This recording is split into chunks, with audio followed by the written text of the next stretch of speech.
Ya kalau tradisi di kami di pesantren biasanya kalau satu kiai ngajar kitab 2 atau 3 kali setelah maktubah, setelah sholat fardu, biasanya kalau di Ramadan tuh full.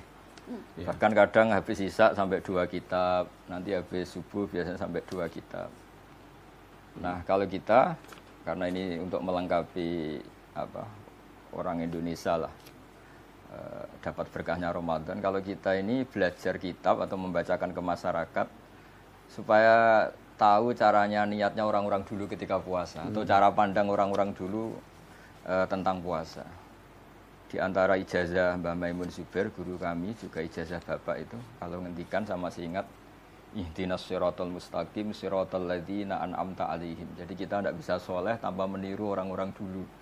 Kita tidak bisa baik tanpa meniru orang-orang dulu. Karena di ayat itu Allah tidak ngendikan ihdinas siratal mustaqim, tunjukkan jalan yang benar, yang lurus, jalanmu, tapi jalannya mereka yang telah engkau beri nikmat.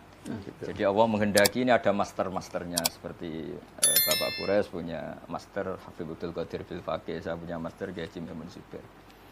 Nah setelah baca Fadhailu Ramadan versi ulama-ulama dulu, kita akan tahu cara pandang tentang Ramadan secara benar, karena niru ulama-ulama dulu.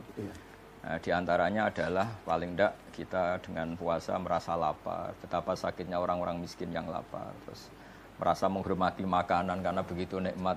Ketika puasa kita melihat makanan yang kita sepelekan ketika tidak Ramadan, ketika Ramadan spesial semua, bahkan air putih pun spesial, sekedar gedang goreng spesial.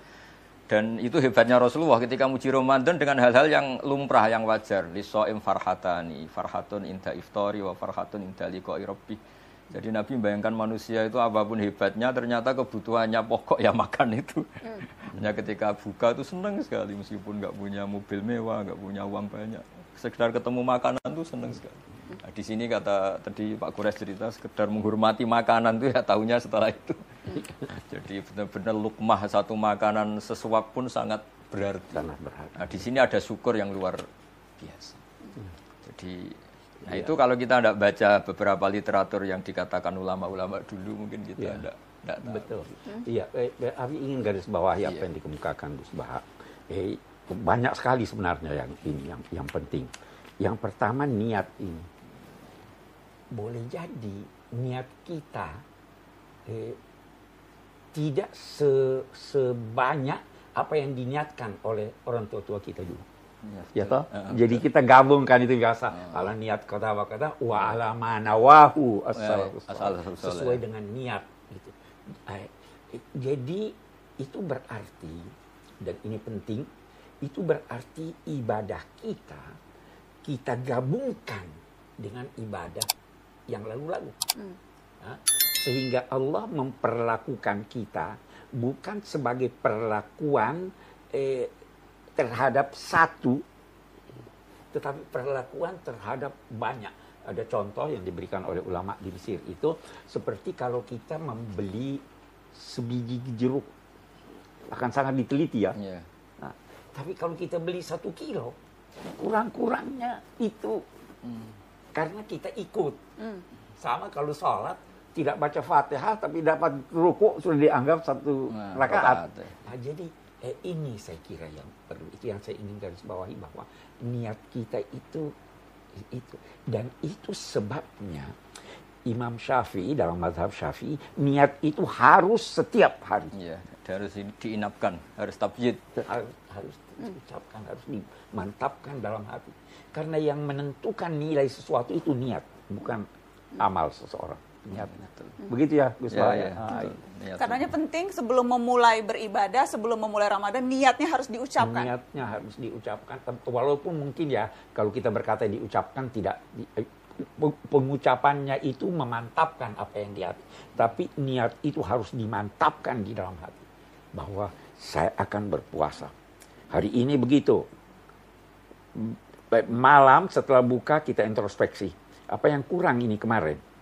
Apa yang saya janji mau lakukan ini kemarin. Sekarang niat memperbaiki apa yang kurang untuk meningkatkan. Sehingga kita mencapai suatu tingkat yang diharapkan dari puasa ini. Kalau tadi Gus Baha bilang bahwa kita berkaca pada guru-guru, pada orang-orang tua kita dulu. Apa misalnya tradisi atau apa yang dicontohkan, diajarkan, bagaimana kita menyambut Ramadan maupun kita beribadah selama bulan Ramadan, Gus? Saya cerita yang satu yang serius, dua yang guyon. Tapi ini sama-sama penting dalam latihan berpuasa. Misalnya tidur ya. Naumus so'im ibadah, tidurnya orang puasa itu ibadah. Dulu mungkin seperti dawuhnya Pak Kures tadi, kita tidak akan sampai levelnya niatnya orang-orang dulu. Orang-orang dulu tuh bisa melihat misalnya, saya kalau sering guyon kalau ngajar usul fikih, semoga para malaikat kalau nilai kita tidur itu bukan hada tarokat tahajjuda, wa hada tarokat duha, wa hada taroka nawafilal khairat. Ini orang tidur berarti ninggal sholat duha atau ninggal tahajud atau ninggal ibadah-ibadah yang lain. Tapi malaikat atas nama usul fikih juga menilai hada tarokal ma'asiyah, orang ini meninggalkan maksiat. Kalau dia terjaga mungkin lihat hal-hal yang dosa atau ngerasani orang atau gosip, barokahnya tidur dia meninggalkan itu semua. Akhirnya dulu yang kita melihat tidur sebagai hal yang biasa, barokahnya membaca literatur orang dulu, kualitas ayat wa min ayatihi manamukum billaili wan naharin terus muncul karena dengan tidur meninggalkan sekian maksiat. Nanti kalau dilihat para ahli kedokteran mungkin akan memuji itu sebagai rohah, sebagai istirahat yang menjaga stamina dan sebagainya. Nah, barokahnya kita sebagai kiai baca dan umat kita ajarin terus. Mereka akan tahu cara niat bahkan saat tidur. Sehingga dulu kita kalau puasa itu senang sekali. Biasanya kerja, tidak kerja, biasanya apa tidur aja dibiarin. Yang dulu dianggap tidur jam 9 itu buruk gara-gara semua kiai khutbah naumul so'im ibadah. Dimaklumin gitu. Nah cara makluminya gimana? Caranya tadi kita jangan berpikir negatif. Wah ini kok puasa kok udah baca Quran, kok udah duha malah tidur. Tapi kita beri poin lah kalau ini tidak maksiat, kalau ini meninggalkan hal-hal yang buruk. Apa hal yang ingin digarisbawahi dari sini? Sangka baik. Sangka baik ya maksudnya. Ya toh Pak ya, kita sangka baik. Sangka baik. Itu inti dari keberagamaan dan akhlak adalah sangka baik. Sangka baik pada Allah, sangka baik pada sesama.